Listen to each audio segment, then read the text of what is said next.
எல்லாருக்கும் வணக்கம். இது வந்து பார்த்தீங்கன்னாக்கா மண்டே மார்னிங் நேத்திக்கு எடுத்த விலாக் தான் இது. மாடிக்கு போயிட்டு கொஞ்சம் பூலாம் இருந்தது. சாமிக்கு வந்து பறித்து வைக்கலாம் அப்படின்னு சொல்லிட்டு செம்பருத்திலாம் இருந்தது. அதுக்கப்புறம் கொஞ்சம் கருவேப்பிலை அதெல்லாம் தேவைப்பட்டது. ஸோ மாடிக்கு போய் அதெல்லாம் பறிச்சுட்டு வந்தாச்சு. அதுக்கப்புறம் பார்த்தீங்கன்னாக்கா யோகா கிளாஸ் எனக்கு இந்த 6:15 to 7:15 ஆன்லைன் கிளாஸ் தான் இது. அதனால் வந்து ரெகுலராக வந்து யோகா பண்ணணும் அப்படிங்கிறதுனால யோகாவும் நான் வந்து ஜாயின் பண்ணிட்டேன். ஸோ நடுப்புற ஆன் அண்ட் ஆஃப் பண்ணுறேன் விட்டேன் அந்த மாதிரி இருந்தது. இப்போ ரெகுலராக பண்ணணும்னு சொல்லிட்டு அதை வந்து ஜாயின் பண்ணியாச்சு. அதுக்கப்புறம் அது முடிஞ்ச உடனே பார்த்தீங்கன்னாக்க சமையல் ஆரம்பிச்சிடலாம் அப்படின்ட்டு சமையல் ஆரம்பித்தாச்சு. ஜஸ்ட்டு சாதம் வந்து இப்போ குக்கரே நான் வந்து யூஸ் பண்ணுறதில்ல. இப்போ எனக்கு வந்து நவராத்திரிக்கு வந்து கிஃப்ட்டு வந்தது. இந்த சாதம் வடிகட்டுற ஏனம் வித் லிட்டோடு வந்தது. ஸோ அதுதான் வந்து இப்போ ஃபுல்லாகவே நான் வந்து யூஸ் பண்ணுறேன். ஸோ அந்த டீட்டெயில் வீடியோ உங்களுக்கு நான் வந்து அப்புறமா கொடுக்குறேன். ரொம்ப யூஸ்ஃபுல் அது. கிட்டத்தட்ட ஒரு 2 டம்ளர் அரிசி நமக்கு வந்து அதை யூஸ் பண்ணிக்கலாம். ஸோ அந்தளவுக்கு இது வந்து கெப்பாசிட்டி இருக்குது. பட் ரொம்ப நல்லா இருக்குது. நல்ல ஸ்டெயின்லெஸ் ஸ்டீல், நல்ல திக்காக ரொம்ப நல்லா இருக்குது. ஸோ அதனால் வந்து சாதம் வந்து இன்றைக்கி வந்து அதில் தான் இப்போ கிஃப்ட்டு வந்ததுலேருந்தே மறுநாளே நான் எடுத்து யூஸ் பண்ண ஆரம்பிச்சிட்டேன். ஸோ இதுதான் உங்களுக்கு பக்கத்துலேயே வந்து லாக் மாதிரி கொடுத்துருப்பா. அது வந்து வடிகட்டுறதுக்கோசரம். இப்போ வெறுமே நம்ம மூடி போட்டுட்டு சாதம் வச்சிடலாம். இந்த லாக்கை போட்டுட்டு நம்ம கவுத்து வச்சோம் அப்படின்னாக்கா இது கஞ்சி தண்ணி ஃபுல்லாகவே உங்களுக்கு வந்து வெளியில் வந்துடும். ஸோ இதுதான் நல்ல பொலன்னு இருக்குது அரிசி. ஸோ இதுதான் இப்போ வந்து நான் யூஸ் பண்ண ஆரம்பிச்சிட்டேன். அப்புறம் வந்து நேற்றுக்கு சாம்பார் வந்து இருந்தது. அம்மா வீட்டுக்கு ஆக்சுவலி நான் போயிருந்தேன். அப்போ ஊர்லேருந்து அம்மாவை பார்க்கறதுக்கு அண்ணா அண்ணி எல்லோரும் வந்திருந்தாங்க. ஸோ அவங்க வந்து இது பண்ணி வச்சுருந்தாங்க சாம்பார். அதை எடுத்துகிட்டு போனாங்க. சரின்ட்டு அதை கொண்டு வந்து வச்சுட்டு ஸோ மண்டே வந்து ஃபுல்லாகவே நான் அதை தான் வந்து யூஸ் பண்ணிட்டேன். அதுக்கப்புறம் மாடியில் பறித்த பூசணிக்காய் இருந்தது. சண்டே வந்து மாடியில் வந்து பூசணிக்காய் பறித்தேன். சரி அதை வந்து கூட்டு பண்ணிடலாம் அப்படின்னு சொல்லிட்டு அதை வந்து நறுக்கிறேன். ஆக்சுவலி பார்த்தீங்கன்னாக்கா அந்த நறுக்கும்போது நைஃப் வந்து நமக்கு நார்மலாக வந்து ஷார்ப்பாக இருக்காது இல்லையா? இந்த மாதிரி இந்த நைஃப் ஷார்ப்னர் வந்து நம்ம எப்பொழுதுமே வாங்கி வீட்டில் ஒன்று வச்சுக்கலாம். இது வந்து கிட்டத்தட்ட ஒரு 150 160 தான் உங்களுக்கு வந்து ஆறுது. ஸோ இது மாதிரி உங்களுக்கு வெளியில் போயிட்டு நம்ம வந்து சாணம் பிடிக்கணும் அப்படிங்கிறது கிடையாது. இதை வச்சுட்டு நமக்கு வேணுங்கும்போது ஜஸ்ட் அப்படியே நம்ம ஷார்ப் பண்ணிட்டோம் அப்படின்னாக்கா சூப்பராக உங்களுக்கு வந்து ஷார்ப்பாகிடும். கொஞ்சம் இந்த மாதிரி ஒரு ஹார்டாக இருக்கிறதெல்லாம் வந்து கட் பண்ணும்போது கஷ்டமாக இருக்கும்போது பார்த்தீங்கன்னாக்கா இந்த மாதிரி ஒரு ஷார்ப்னர் வச்சுட்டு நம்ம பண்ணினோம் அப்படின்னாக்கா ரொம்ப ஈஸியாக இருக்கும். இது வந்து உங்களுக்கு ஆன்லைன்லேயும் கிடைக்கிறது, எல்லா டிபார்ட்மெண்டல் ஸ்டோர்லேயுமே இந்த ஷார்ப்னர் வந்து கிடைக்கிறது.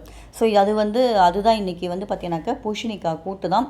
இது எல்லாமே நான் மேக்ஸிமம் வந்து குக்கர்லேயே ஒரு 10 நிமிஷத்தில் ரெடி ஆகிடும். எல்லாமே எனக்கு சமையல் வந்து ரொம்ப நேரம் ஆகாது. ஏன்னா நான் குக்கரில் எல்லாத்தையுமே பண்ணி முடிச்சிடுவேன். ஸோ அதே போல் தான் வந்து குக்கரில் வந்து கொஞ்சம் இது போட்டுட்டேன், பயத்தம்பருப்பு, அதுக்கப்புறம் நறுக்கி வச்ச பூசணிக்காய், அப்புறம் கொஞ்சம் சாம்பார் பொடி, நிலக்கடலை, அதுக்கப்புறம் உப்பு, அதை மட்டும் போட்டுட்டு கொஞ்சம் தண்ணி விட்டு நல்லா வேக வச்சாச்சு. அதுக்கப்புறம் அரைச்சி விடுறதுக்கு வந்து தேங்காய், ஜீரகம், கொஞ்சம் வரமிளகா, கொஞ்சமாக மிளகு, அவ்வளோதான் போட்டு நல்லா பேஸ்ட்டாக அரைச்சிட்டு நல்லா வெந்த உடனே இதையும் போட்டுட்டு தாளித்து கடுகு, உளுத்தம்பருப்பு போட்டு கருவேப்பிலை போட்டு தாளித்து கொட்டையாச்சு அப்படின்னாக்கா சூப்பரான பூசணிக்காய் கூட்டு வந்து ரெடி ஆகிடும். அதுக்கப்புறம் பார்த்தீங்கன்னாக்கா சமையல் நடந்துகிட்டே இருக்கும்போதே ஜூஸ். ஸோ எதுவுமே வந்து விடுறதில்ல. ஏன்னா டைம் இருக்கும்போது அது எல்லாமே பண்ணிடணும் அப்படிங்கிறதுனால நெல்லிக்காய் ஜூஸ். ஏன்னா அவரும் வந்து மார்னிங் அவர் ஒரு 6 o'clock எல்லாமே அவர் வந்து ஷட்டிலுக்கு போயிடுவார். 6:45 ஆக்சுவலி அவர் ஷட்டில் போயிட்டு ஒரு 8:30க்கு வருவார். ஸோ வரும்போது நாங்கள் 2 பேரும் சேர்ந்து இந்த நெல்லிக்காய் ஜூஸ் வந்து குடிச்சிருது. ஆளுக்கு வந்து ஒவ்வொரு நெல்லிக்காய் கணக்குக்கு எடுத்துப்பேன் நான். ஸோ 2 நெல்லிக்காய், அதுக்கப்புறம் ஒரு கைப்பிடி வந்து கருவேப்பிலை, புதினா, கொத்தமல்லி, இஞ்சி போட்டுப்பேன், ஜீரகம், இதை போட்டு நல்லா கொஞ்சமாக உப்பு போட்டு மிக்ஸியில் நல்லா அடிச்சிருவேன். நல்லா அடித்த பிறகு ஆனால் அதை வடிகட்ட மாட்டேன். நாங்கள் அப்படியே தான் நான் குடிப்பேன். எதுவுமே எந்த ஜூஸுமே வந்து நான் வடிகட்டி குடிக்க மாட்டேன். பூசணிக்காய் ஜூஸாக இருக்கட்டும், சொரக்காய் ஜூஸாக இருக்கட்டும், எதுவுமே வந்து வடிகட்ட மாட்டேன். அப்படியே தான் குடிப்பேன். ஸோ அதே போல் தான் இது எல்லாத்தையும் போட்டு நல்லா மிக்ஸியில் போட்டு அரைச்சிட்டு கொஞ்சமாக தயிர் எடுத்துட்டு தண்ணி விட்டு நல்லா கடைஞ்சிட்டு மத்து வச்சோ இல்லாட்டி விஸ்க் வச்சோ நல்லா வந்து கடைஞ்சிட்டு இந்த அரைச்சி வச்ச பேஸ்ட்டையும் போட்டு நல்லா கலந்தாச்சு அப்படின்னாக்கா ஹெல்த்தியான சூப்பரான நெல்லிக்காய் ஜூஸ் வந்து ரெடி. ஸோ நமக்கு இப்போ இந்த மெனோபாஸ் டைம் ஆஃப்டர் 50 இந்த மாதிரி இருக்குது அப்படின்னா நம்ம வந்து டெஃபினட்டாக வந்து இந்த நெல்லிக்காய் ஜூஸ் எடுத்துக்கிறது ரொம்பவே நல்லது. ஆஃப்டர் 50ங்கிறது இல்லை, சின்ன வயசுலேருந்து நம்ம வந்து குழந்தைகளுக்குமே இதை கொடுத்து நம்ம பழைக்கணும் அப்படின்னா உடம்புக்குமே வந்து ரொம்ப நல்லது. டீடாக்ஸ் பண்ணுறது இதில் வந்து உங்களுக்கு புதினா, கொத்தமல்லி எல்லாமே போடுறோம் இல்லையா? ஸோ இது வந்து டீடாக்ஸுக்கும் உங்களுக்கு வந்து ரொம்பவே நல்லாயிருக்கும். ஸோ ஆளுக்கு ஒவ்வொரு கிளாஸ் ஆஃப் இது வந்து ஜூஸ் வந்து கிடச்சிரும். ஸோ மோர் விட்டு குடிக்கிறதுனால நமக்கு வந்து உடம்பு சூடும் வந்து தனியும். அப்புறம் இதுதான் நான் சொன்னேன், இந்த மாதிரி பாருங்களேன், லாக் போட்டுட்டு வடிகட்டியாச்சு அப்படின்னா சூப்பராக உங்களுக்கு வந்து அரிசி வந்து வடிகட்டிடும். அப்புறம் வந்து எனக்கு பிரேக்ஃபாஸ்ட் வந்து பயறு சொன்னேன் இல்லையா? ஸோ பயறை வந்து முதல்ல நான் நைட்டே ஊற வச்சுட்டேன். ஸோ ஊற வச்சுட்டு ஸ்டீமரில் வந்து பயரை வந்து ஊற வச்சுட்டேன். ஐ மீன் ஸ்டீம் பண்ணி வச்சுட்டேன். ஏன்னா உங்களுக்கு வந்து வெறுமனே வந்து சாப்பிட்டோம் அப்படின்னா கொஞ்சம் சாப்பிட்றதுக்கு வந்து அந்தளவுக்கு டேஸ்ட்டாக இல்லை எனக்கு. ஸோ அதனால் வந்து ஹாஃப் பாயிலாக வந்து வேக வச்சுட்டேன். ரொம்ப இல்லை, ஹாஃப் பாயிலாக வேக வச்சுட்டு அப்புறம் வந்து வெங்காயம், தக்காளி, கேரட்டு, அப்புறம் இஞ்சி கொஞ்சம், வெள்ளரிக்காய், ஸோ இதெல்லாம் தான் இதுக்கு வந்து மிக்ஸ் பண்ணிவிட்டு அந்த பயறு வேக வச்ச பயறு, அப்புறம் வந்து மிளகு, அப்புறம் ஜீரகப்பொடி இருந்ததுன்னா கொஞ்சம் ஜீரகப்பொடி, உப்பு, அவ்வளோதான் போட்டு நல்லா கலந்துட்டு லெமன் வேணும்னா நீங்கள் வந்து லெமன் புழிஞ்சிக்கலாம்.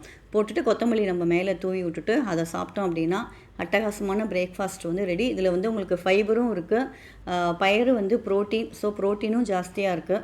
அதனால் வந்து நம்ம பிரேக்ஃபாஸ்ட்டுக்கும் இதை எடுத்துக்கலாம், நீங்கள் வந்து டின்னருக்கும் இதை வந்து சாப்பிட்டுக்கலாம். ஸோ இந்த இது சாப்பிட்டோம் அப்படின்னா நம்ம உடம்புக்குமே வந்து ரொம்ப நல்லது. இப்போ வெயிட் லாஸில் நம்ம இருக்கோம் அப்படின்னா இந்த சாலட் வந்து ரெகுலராகவே நம்ம வந்து எடுத்துக்கலாம்.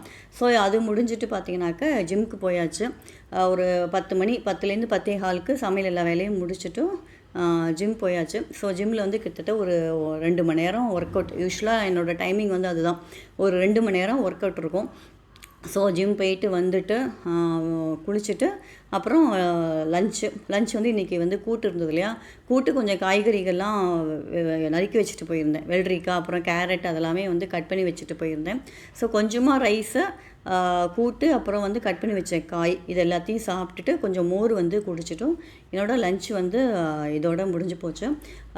ஸோ நம்ம வந்து என்ன நம்ம வந்து வேலை பார்த்து எது பண்ணினாலும் நமக்குன்னு உண்டான ஒரு டைமை நம்ம வந்து ஒதுக்கணும், உடம்புக்குன்னு இருக்கணும். ஸோ அது மாதிரி நீங்களும் ட்ரை பண்ணி பாருங்கள். Bye by.